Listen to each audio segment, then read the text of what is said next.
In today's video, I'm going to teach you how to transfer money between different accounts in QuickBooks Online. QuickBooks Online is a powerful, user-friendly accounting tool designed to help businesses manage their finances efficiently. One of its many features is the ability to transfer funds between your accounts, a task that can save you time and ensure your records stay accurate. If you don't already have a QuickBooks Online account, you can use the link in the description to sign up and get started today. Now, let's dive into the step-by-step process. First, log into your QuickBooks Online account using your credentials. Once you're logged in and on the main dashboard, look at the upper left corner of the screen. You'll see a button labeled New. Go ahead and click on it. This button serves as your gateway to creating and managing various transactions within QuickBooks. After clicking the New button, a drop-down menu will appear. From this menu, select the option labeled Transfer. This is the feature we'll use to move money between your accounts. Next, you'll need to specify the account the money will be transferred from. This is the account where the funds will be withdrawn. Click on the Transfer From field and a list of your accounts will appear.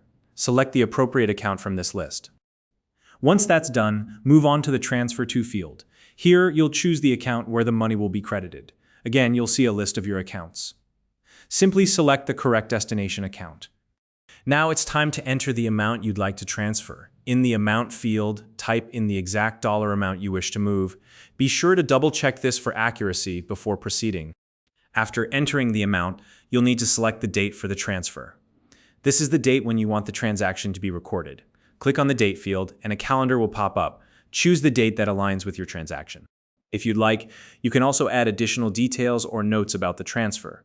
This step is optional, but it can be helpful for keeping your records clear and organized. Use the Memo or Notes section to include any relevant information. Once everything looks good and you've reviewed the details, it's time to finalize the transfer. Click the Save button to complete the process. QuickBooks will now record the transaction, and your accounts will reflect the transfer. And that's it. You've successfully transferred money between your accounts in QuickBooks Online. If you found this video helpful, please like and subscribe.